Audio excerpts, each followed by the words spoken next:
Foundation of the Metaphysics of Morals by Immanuel Kant. Continued. When I got as far as the categorical and the hypothetical imperative. How are imperatives possible? How can reason constrain the will? There is no problem with respect to the rules of skill, since it is an analytic proposition that whoever wills the end wills the indispensable means. Because the notion of happiness is indefinite and infallible, means for attaining it cannot be prescribed. Counsels of prudence do not strictly command, but only advise. Still, there is no difficulty here as to how reason can influence the will. The puzzle arises only with respect to the categorical imperative. We cannot show by any example that a categorical imperative, does influence the will. When someone in trouble tells the truth, it is always possible that not the categorical "thou shalt not make a false promise" influenced his will, but the hypothetical "if thou dost not want to risk ruining thy credit, make no false promise." Hence the question of the possibility of the categorical imperative must be investigated a priori. Moreover, the categorical imperative is synthetic a priori in that the action prescribed is necessary, synthetic in that the content of this action is not derived analytically from a presupposed volition. The categorical imperative is simply the demand that the subjective principle of my action, my maxim, should conform to the objective for all rational beings.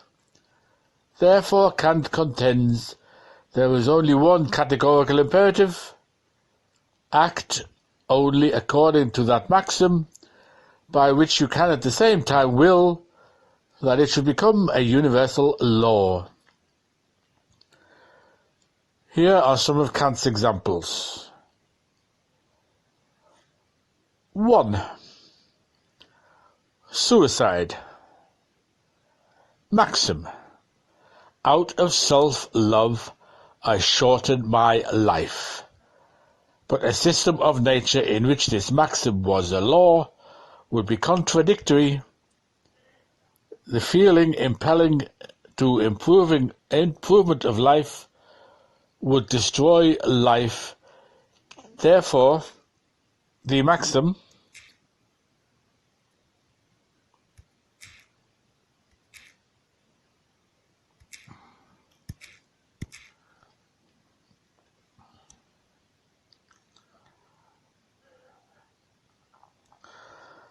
Sorry, I had technical issues there.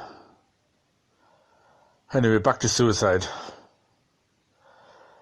Suicide.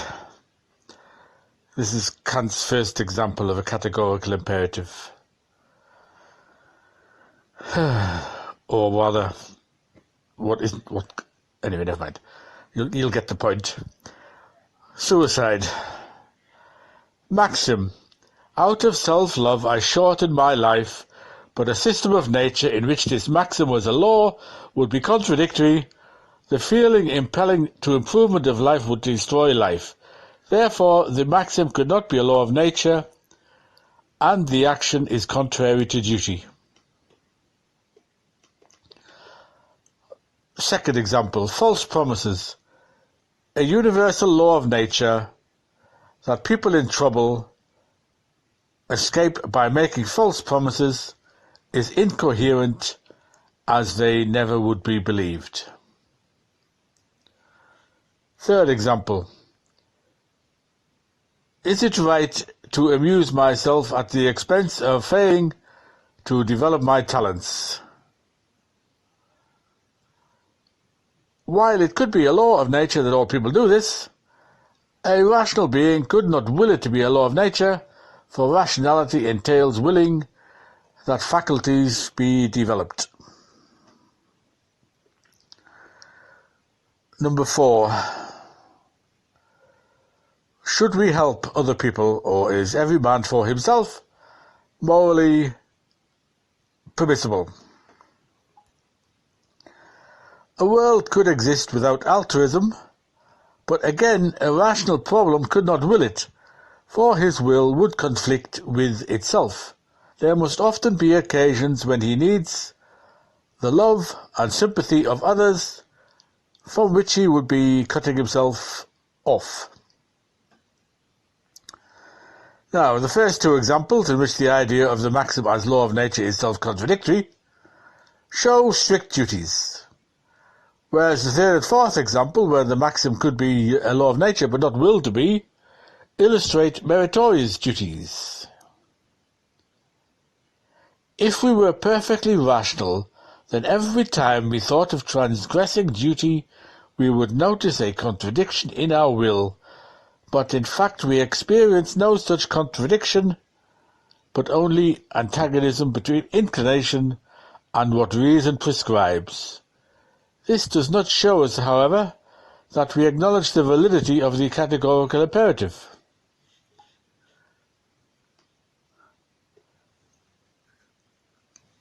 Kant contends that the form of the categorical imperative can also be deduced from the consideration that rational nature exists as an end in itself. Rational beings, persons, do not exist as mere means to some other end, but as themselves bearers of absolute worth. Everyone thinks of his own existence in this way, and the rational ground for his doing so is the same for all others. It is therefore not merely subjective principle of action, but objective. The categorical imperative can thus be phrased as, act so that you treat humanity, whether in your own person or in that of another,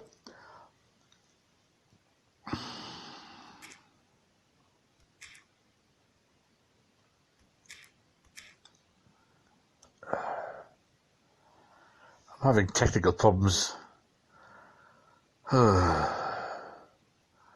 Where was I? The categorical imperative can thus be phrased as, act so that you treat humanity, whether in your own person or in that of another, always as an end and never as a means only. This principle also condemns suicide, which is using oneself merely as a means to maintaining a tolerable life up to its conclusion, and false promising, and shows the merit of self-development and altruism. The notion of rational beings as ends leads in Kant's ethics to a 3rd formulation of the categorical imperative. We can form the conception of a universal realm of ends, an ideal society of completely rational beings. Such beings would act toward each other not from interest but from pure practical reason. That is, they would always do their duty. This action would be in conformity to the laws of reason which they had imposed upon themselves. Therefore, act always as if you were legislating for a universal realm of ends.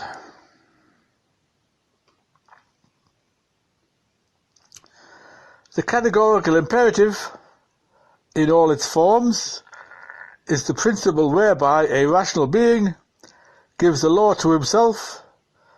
It is thus the principle of autonomy, self-legislation.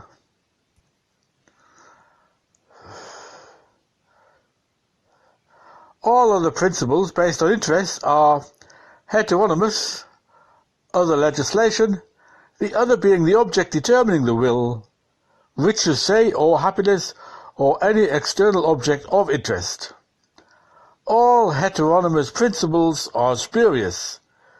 The worst is that based on happiness, which is neither empirically nor conceptually connected with morality and virtue. It undermines morality by making the difference between virtue and vice to be a mere matter of calculation instead of a difference of kind. The appeal to moral sense can furnish neither an objective standard of good and bad nor a basis for valid judgment. Nevertheless, it does have the merit of ascribing intrinsic worth and dignity to virtue. Morality based on an ideal of perfection is empty and involves circular reasoning, as it does not explain our moral ideals, but presupposes them. Theological morality, based on the notion of the divine will, either presupposes an independent standard, or tries to base morality on the notion of glory, dominion, might, and vengeance. A system directly opposed to morality. All these heteronymous moralities look not to the action itself, but to the results of the action as incentive.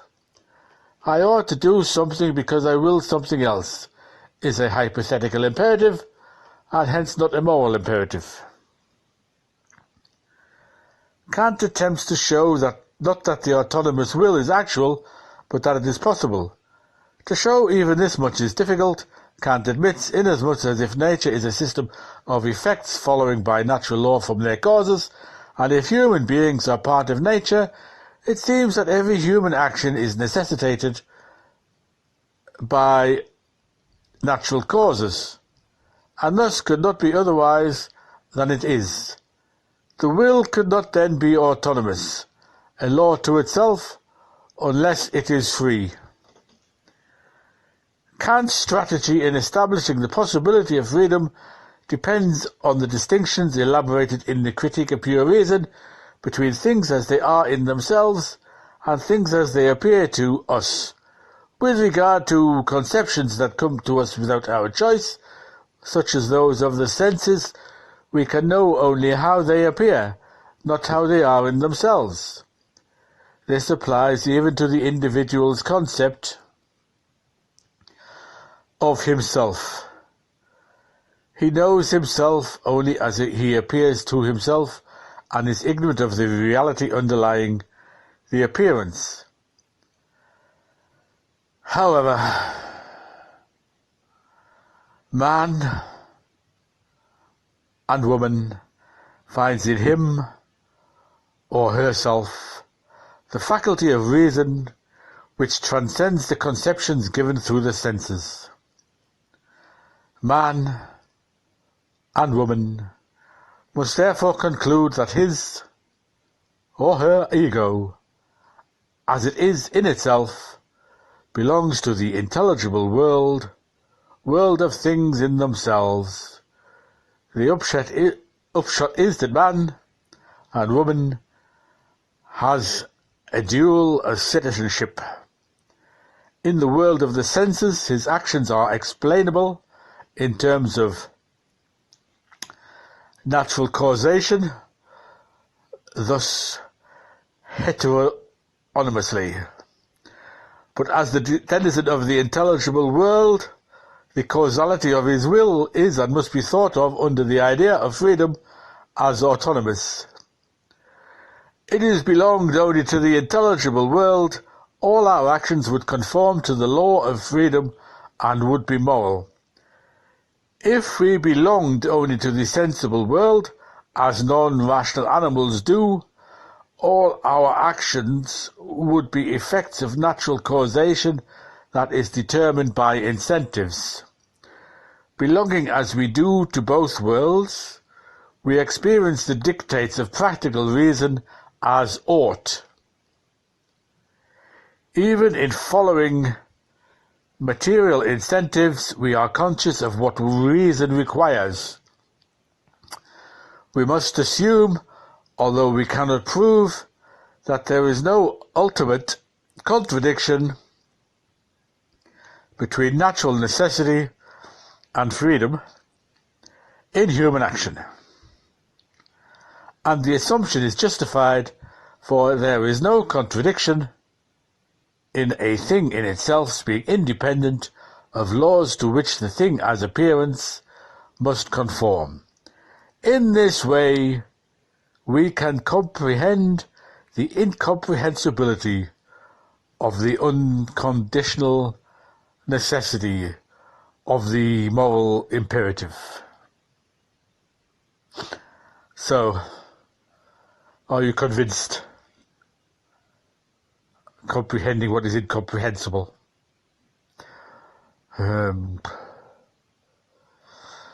No, I'm not. Read what Hegel has to say about the categorical imperative. Anyway, the end.